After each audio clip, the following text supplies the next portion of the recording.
his okay, parents yeah. never come back till she's Yeah. Well, that's a long drive. You said she Especially go if back it's to raining. Florida. Yeah. Yeah, I can get my book sent. Oh, you got one. All right. Where's Don't coffee? let me forget to give him a T-shirt. Do you give him a T-shirt? Yeah.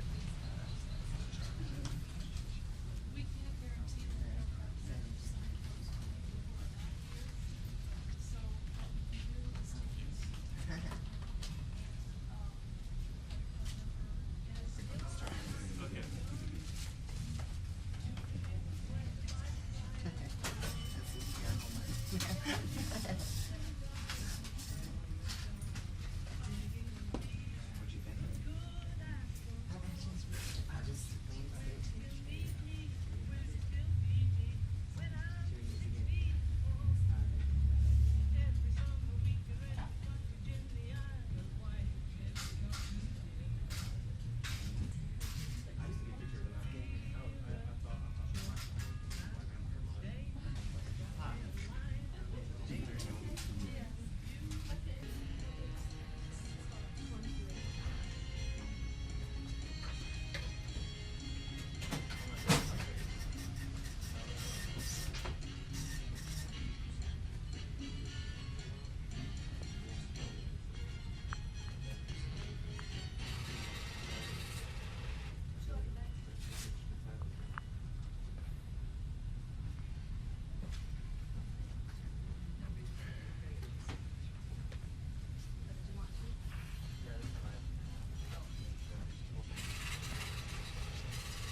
Where are these people going to be for this reading, I wonder?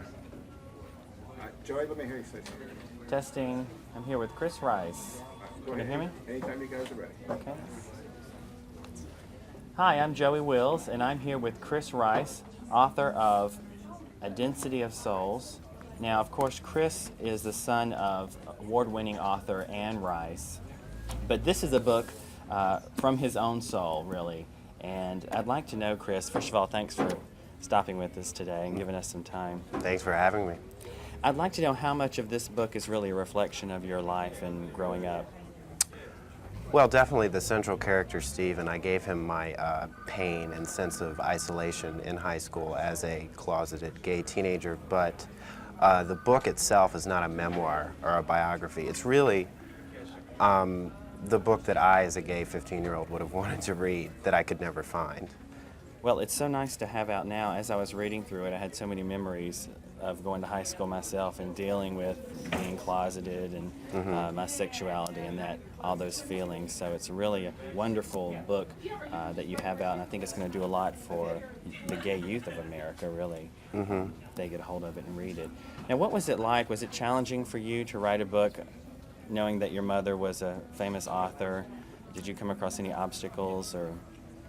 Well, I'll tell you, being the son of a famous author helps you immensely in the beginning and then hurts you towards the end. It definitely helped get the manuscript read in New York, and it helped me get an agent right off the bat.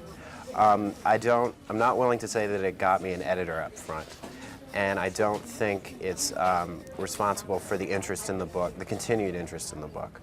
I think that if it had just been a matter of me having a famous last name, that the book would have stopped selling after a week. But the critics can be really tough.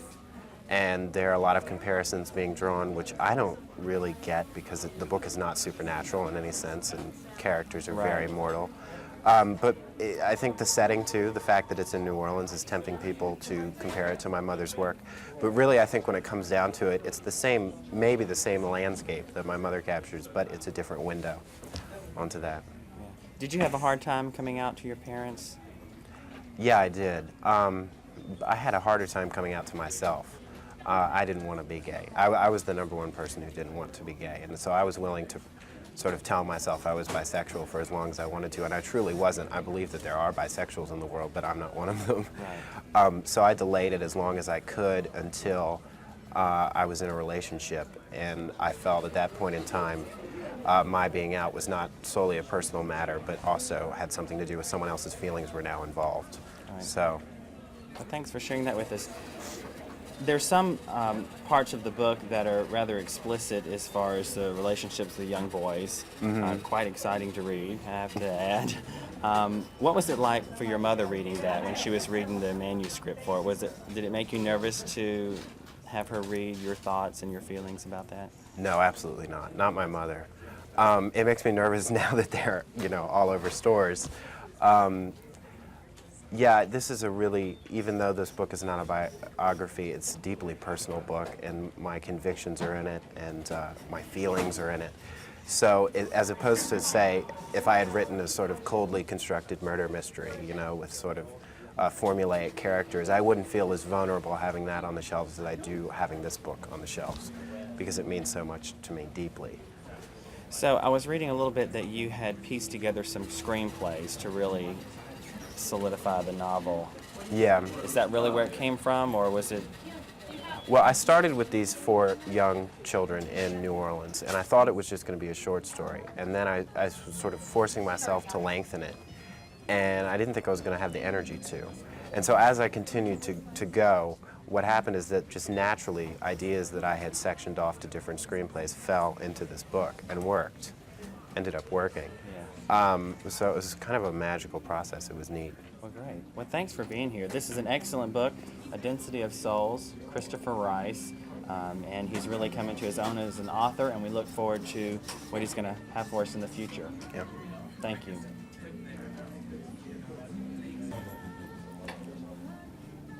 It's mine. It's Yeah. mine. You're in the middle of your tour now, right? Yeah. It's just tiring. It's really great.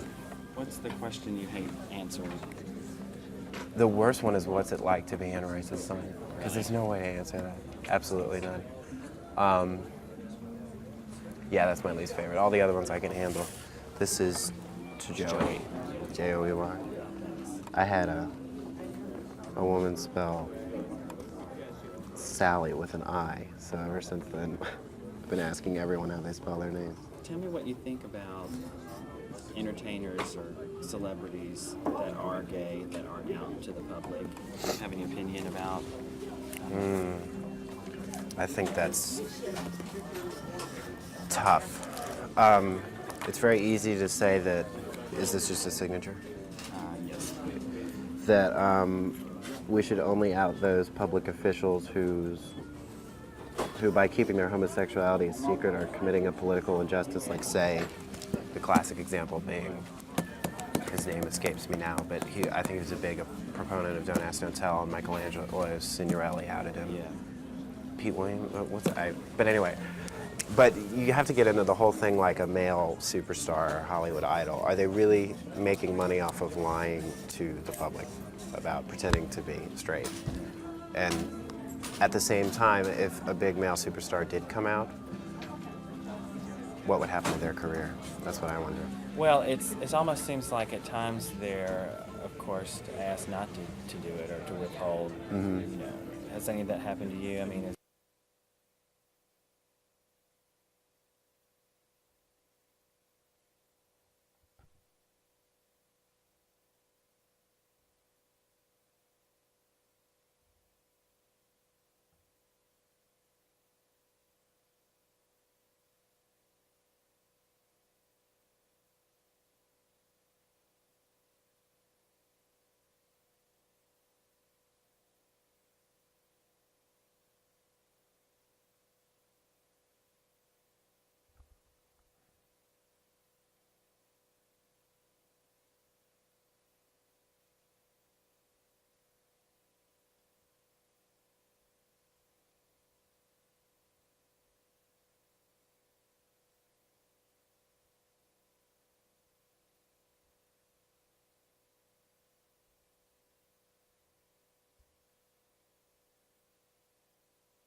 Then, Jeff slammed his locker room door, and the room lurched back into its usual melee. And his Honda into the parking lot, headlights strobing on the back wall of the theater building. The sky was washed in winter darkness. Jeff slouched forward, his bent arms bracing his stomach again, caught in the glare of the Honda's headlights. Stephen was squinting, but he was facing the headlights without wavering, as if prepared for a fight. "Do you need a ride?" Jeff asked. All of the car's windows were rolled up. Jeff muttered a curse before popping open the door and craning his head out of the car. "Do you need a ride?" My favorites, actually. He asked again. Steve muttered. "Don't know it," Jeff said flatly. His father had used when Jeff had told him he hadn't been cast in his first musical. It was the hey of other things. There'll be other plays. You've still got football. "Take a left on 3rd, Stephen said. His voice choked and his face still pressed to the window. "You ever been to the Fly?" Jeff asked. For a moment, Stephen looked like he was collecting himself. When he finally turned to face Jeff, his eyes were so blue and luminescent with tears that Jeff entered affection. Jeff had pulled on a pair of sweats from the back seat, but they were both shivering, and the beer cans tucked between their thighs rattled slightly against the Honda's hood. "I used to be friends with them," Stephen said. "Who?" Jeff asked. Edges cocked towards the night sky. And then Jeff saw it too. Jeff's first thought was, I see pinpricks across the back of his neck. He reached up instinctively and brought his hand away. Moisture was on his palm. Stephen was set in place. The air was filled with it. Tumbling flecks of white that dappled the pavement around them against Jeff, allowing Jeff's entire weight to support him. Jeff's lips met the nape of Stephen's neck with a hot rush of breath. His bottom lip became damp before Stephen opened his mouth. For a while, they shared breath. Both felt, for the first time, what it was like to be lost in another person and momentarily free. Record. And then see the time on so. Okay. I'm not sure who else we're going to get after that if we feel like we need to.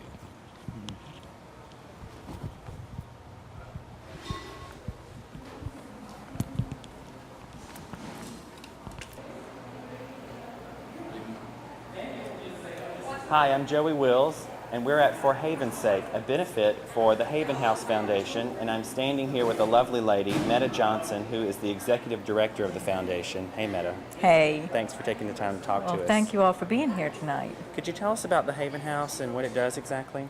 Yes, Haven House was founded in 1991 by myself. I'm a nurse, and my husband, who has healthcare finance, and we were founded as the first inpatient hospice in Atlanta of any kind. We're very proud of that, and we were founded specifically for people with AIDS in 1991. There was no care for AIDS out of the hospital setting at that time, and we have served over 1,500 patients in the 10 years that we've been in existence. The foundation expanded its mission in 1996 to include all terminal diagnoses. Fortunately, people with AIDS are living longer, but I don't want us to forget people are still dying of AIDS. That's so brave of you to take on that mission to open that house and have the foundation going. At the time, there weren't a lot of people that were that brave, really, to be around a lot of AIDS patients. And Right. I know from personal experience that your kind of work brings a lot of dignity to people that are, suffering through terminally ill. Yes, exactly, and that's why we founded it. I started working with people with AIDS in 1986, and at that time the discrimination was so strong that you lost your job by the end of the day when people found out you were HIV positive. It's really astounding to me, and it just touched my heart, and wanted to really have a place that provided 24-hour skilled nursing care, but in a very home-like, loving environment that each person could be upheld for who they were. So the foundation is out of Atlanta, and there's also an actual house here out of Atlanta, right? That you Yes, we were in Midtown. We moved to a 20-bed facility in Sandy Springs for our inpatient facility, and we serve patients in the home in an 11-county area. That's great. Yeah. So tell me about this evening. It's a wonderful event that you've put on. It is. This is our 6th annual For Haven's Sake, and it's generally this weekend in September, the third weekend. And it is a silent auction and a live auction with artwork and trips and trips to Highlands, North Carolina, and just Wow. it's lots of fun That's and, great. and live music, and it's a great event. Do you have a figure that you guys are trying to raise this evening? Is there a goal that you're heading towards? Or you Yes, our goal this evening would be $50,000, which actually isn't that much, so we hope to grow over the years. We spend most of our time doing direct patient care, so that's why we try to involve people in the community that have some time to give to do things like this. How could our viewers help fund your organization? Well, there is Haven House Foundation. I am executive director. We do have a development director. We have volunteers for Haven House, and we do fundraisers throughout the year. We are a recipient for the AIDS Walk. That the money, if you say it's for Haven House Foundation, goes directly to us. The foundation itself tries to raise about $250,000 a year. Great.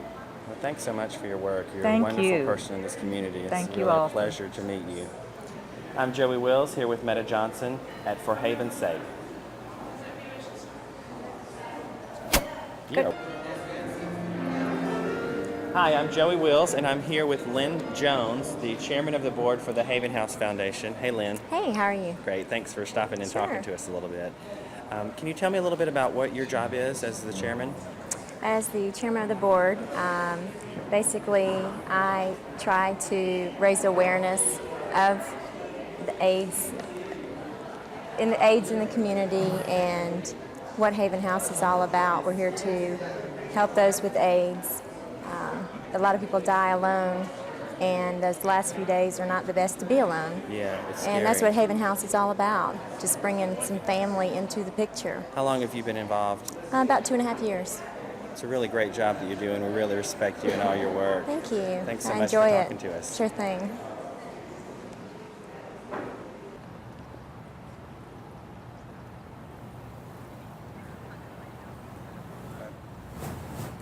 Hi, I'm Joey Wills, and we're at For Haven's Sake, which is a benefit for the Haven House Foundation. Now, the Haven House Foundation is an organization that provides hospice care for terminally ill people with AIDS or cancer, a number of illnesses. Here tonight we're having a benefit fundraiser for this organization, so let's go inside and see what they have in there. Blah. Can we do that again? Yeah. Let me think a second about what my name is.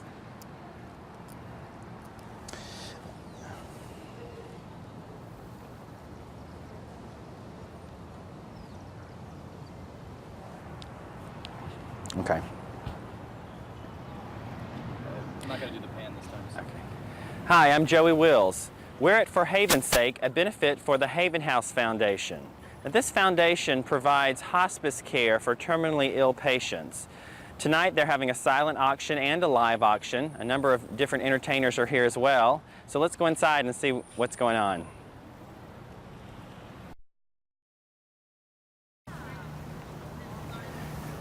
Hi, I'm Joey Wills. Tonight we're at the Biltmore for a benefit called For Haven's Sake for the, oh good grief, sorry.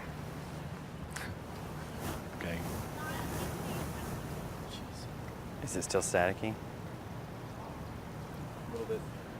Yeah. Should I get closer? Can you see me now? Yep. Does that sound better?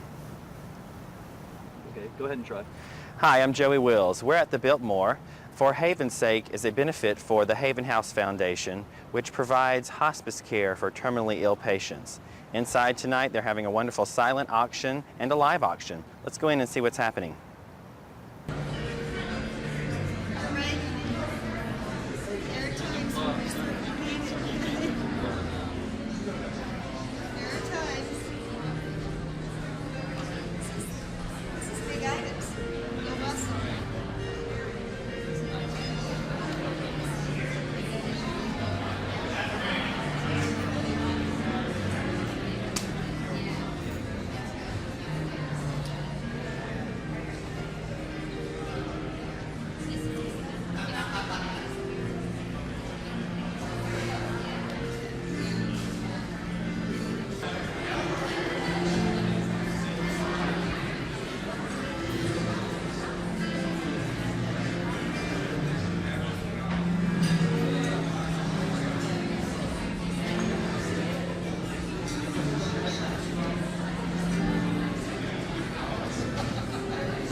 Except I have the John Travolta shirt and the Elvis Presley hairdo. Well, I got the Regis outfit, so.